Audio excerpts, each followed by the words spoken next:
अंतर पूर्ण रूप से वह नहीं कर पाता है। और ये अंतःप्रज्ञा काल को जीन पियाजे जी ने दो भागों में बांट करके उसको समझाया था। पहला आपका है विलोमता। इसमें भी अब हम सब कर देते हैं इसको। ये मान लीजिए आपका ये है विलोमता है। दूसरा है बी में है तार्किक गुणता। और इन्होंने संरक्षण का सिद्धांत भी इसको जो है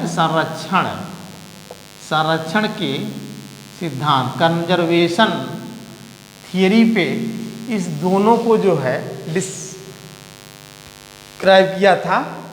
तो संरक्षण का सिद्धांत क्या होता है इसके बारे में थोड़ा सा जान लेते हैं। संरक्षण का सिद्धांत ये होता है कि किसी भी वस्तु को चाहे कितने भी पार्ट में कर दिया जाए लेकिन उसकी मात्रा समान रहेगी। इस संरक्षण का सिद्धांत हमें बताता है। अब विलोमता में इन्होंने बताया कि विलोमता मीन्स ये होगा कि किसी भी वस्तु को उसके पूर्व के आकार में देखना। तो अब इसका उदाहरण आपका है कि बच्चा जो है के सामने दो गेंद गीली मिट्टी का दिखाया गया, जिसमें एक को जो है गोल और गीली मिट्टी का एक को जो है लंबा कर दिया गया।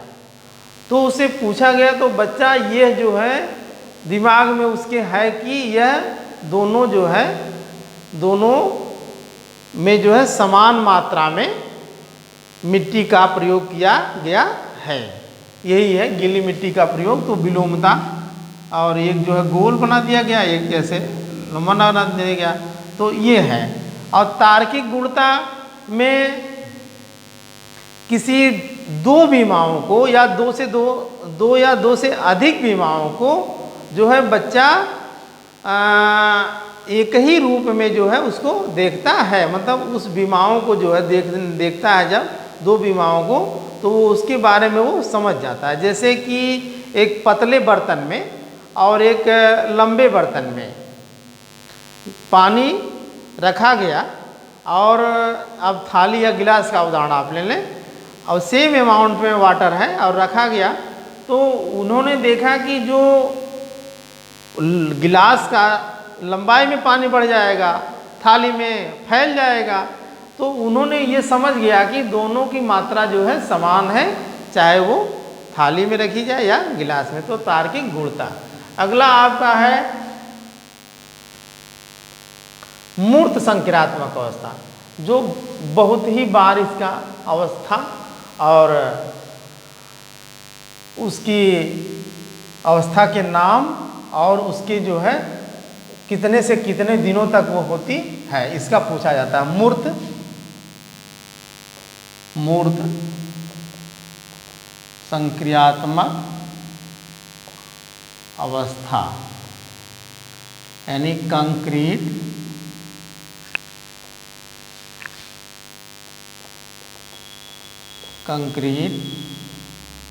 Operational stage. अभी आपकी है 7 से लेकर के 11। 7 से लेकर के 11। अब इसमें आप देखें कि इसमें बच्चा जो है नाम से ही स्पष्ट है मूर्त। मूर्त का मतलब होता है, यहाँ वर्ड लिख देते हैं।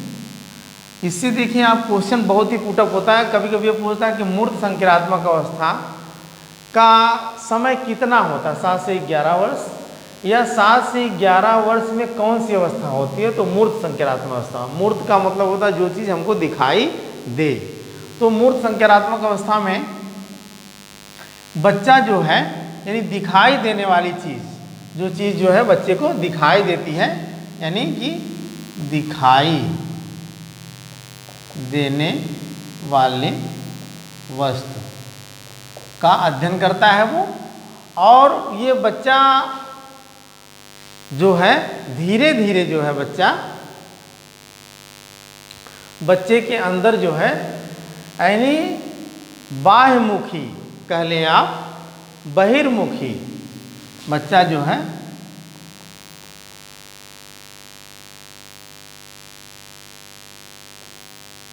बहिर्मुखी स्वभाव, बहिर्मुखी स्वभाव का हो जाता है, मतलब कि सामाजिक होने लगता है, सामाजिक होने लगता है। और बच्चे के अंदर गणितीय भाषा का ज्ञान, ये ज़्यादा इम्पोर्टेंट है, किस अवस्था में गणितीय भाषा का ज्ञान होता है, गणितीय भाषा का ज्ञान इस अवस्था में होता, मूर्त संक्रियात्मक अवस्था में होता है। और इस अवस्था में बच्चा अनुपात में अंतर कर लेता है, अनुपात में अंतर कर लेता है। अब वही रुई है, लोहा है, रेखाएं दो हैं, लंबी है, अलग दोनों सेम है, लेकिन थोड़ा एक को थोड़ा सा आगे बढ़ा दिया गया तो उसमें वो अंतर यहाँ कर लेता है। मूर्त संक्रियात्मक अवस्था में अनुपात में अंतर वो कर लेता है।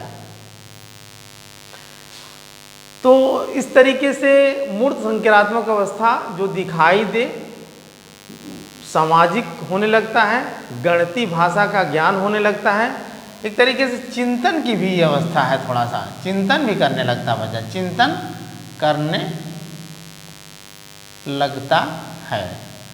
क्या है कि क्यों नहीं, मतलब कि उसके मन में यह भी विचार आने लगता है कि यह चीज़ क्यों हो रही है, कैसे हो रही है, क्यों, और कारण का भी वो जो है पता लगाने का प्रयास करने लगता है 7 से 11 वर्ष की अवस्था में। तो अगला है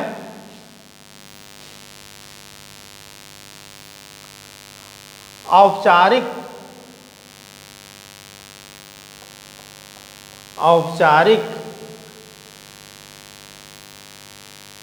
संक्रियात्मक अवस्था,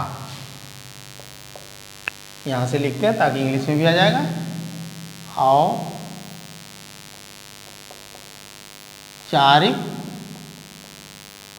संक्रियात्मक अवस्था यानी फॉर्मल ऑपरेशनल स्टेज, ये आपकी है 11 से लेकर के 15 वर्ष, ईयर या वर्ष कह लें इसको। तो इस तरीके से नाम से ही स्पष्ट है, या इसको कहीं कहीं अमूर्त भी कहते हैं, ये कंफ्यूज मत होइएगा। अमूर्त संक्रियात्मक,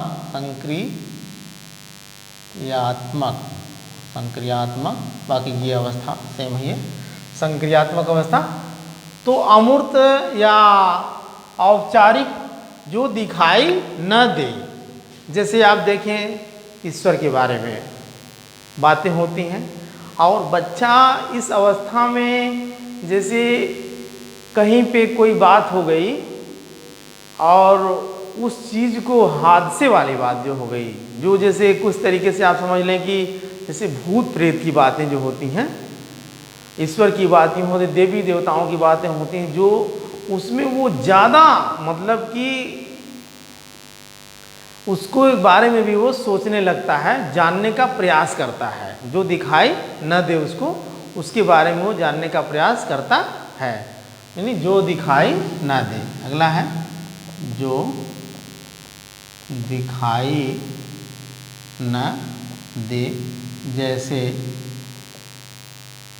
जैसे ईश्वर, भूत, या कह लें आप जो भी अब उसको ले क्या है। तो इस तरीके से मतलब एक उसमें या देवी देवता ऐसे कर लें, मतलब ईश्वर से ही संबंध है उनका, तो वो उनके रूप ही माने जाते हैं। अगला है कि बच्चा जो है किसी चीज़ की व्याख्या करने लगता है। क्या करने लगता है? व्याख्या करने लगता है। व्याख्या करना, कोई चीज़ है उसके बारे में वह अपने हिसाब से जो है बताने का प्रयास करता है और निष्कर्ष निकालने लगता है। निष्कर्ष, ये निष्कर्ष निकालना, निष्कर्ष निकालने लगता है। अगला क्या है? परिकल्पना करने लगता है। परिकल्पना करना, परिकल्पना करना का मतलब हाइपोथेसिस, समझ रहे हैं आप, कि किसी कार्य को करने से पहले बच्चा जो है उसके बारे में ये खाका तैयार करना। प्रयोग होता है ना, तो प्रयोग करने से पहले कि ये सामान हमको चाहिए, ये सामान हमको चाहिए और यहाँ जाना है, ऐसे करना, मतलब एक तरीके से पूरा उसका शुरू से अंत तक का जो है एक सिस्टमेटिक जो है खाका तैयार करता है, जिसको परिकल्पना कहते हैं। तो बच्चा जो है कार्य करने से पहले वह परिकल्पना करने लगता है। अगला है निगमनात्मक कार्य करता है। निगमनात्मक कार्य यानी सामान्य से विशिष्ट की ओर, विशिष्ट की ओर। तो इस तरीके से जो दिखाई न दे, जैसे ईश्वर, या ऐसे कर लें, इस तरीके से व्याख्या करता है वो बच्चा किसी चीज़ की, परिकल्पना करता है, निगमनात्मक कार्य करता है और अंकों का प्रयोग करता है। वो ज़्यादातर जो है अंकों का, बड़े बड़े अंकों का प्रयोग करता है। अंकों का प्रयोग भी इसमें करने लगता है और इसमें जो है चिंतन भी करता है, बृहद चिंतन करता है वो, चिंतन करना। तो इस तरीके से अवस्थाएं और उनके जो ईयर थे, वर्ष थे, इसे आप लोग याद रखेंगे। तो शायद इसमें कुछ छूटा नहीं है, मैंने पूरा बताने का प्रयास किया है। और अब जैसे आप एक अध्यापक हो गए तो संज्ञानात्मक विकास को कैसे डेवलप करेंगे, कैसे बच्चे का, तो वहाँ पे जैसे एजुकेशनल इम्पॉर्टेंस मान लीजिए इसको कहेंगे कि शैक्षिक जीवन में जो कुछ भी हम सीखते हैं या जो कुछ भी हम ग्रहण करते हैं, जहाँ से भी, चाहे विद्यालय से, चाहे बच्चों से, चाहे परिवार से, चाहे समाज से, चाहे कहीं से भी, एनीवन पैलेस से सीखते हैं, तो उसका प्रयोग हम जो है समाज में करते हैं। कहा जाता है ना कि बच्चे जो है भविष्य के कर्णधार होते हैं। तो बच्चों के एजुकेशन में इसका क्या रोल है? बच्चे ही समाज के जो है भविष्य हैं। आगे चल कर के यही बच्चे जो है हमारे समाज का प्रतिनिधित्व करेंगे। तो अगर आप एक अध्यापक बन जाते हैं तो बच्चों को संवेगात्मक विकास के लिए जो है एक तरीके से उनको हम एक्टिव रहने देंगे, उनको एक्सपेरिमेंट करने देंगे, उनके एज के हिसाब से करिकुलम बनाएंगे, उनको खेल खेल के माध्यम से सिखाएंगे, टीचिंग लर्निंग मटेरियल का प्रयोग करेंगे। तो बच्चे के मनोदशा को समझ करके उसको पढ़ाएंगे। तो इस तरीके से ये है।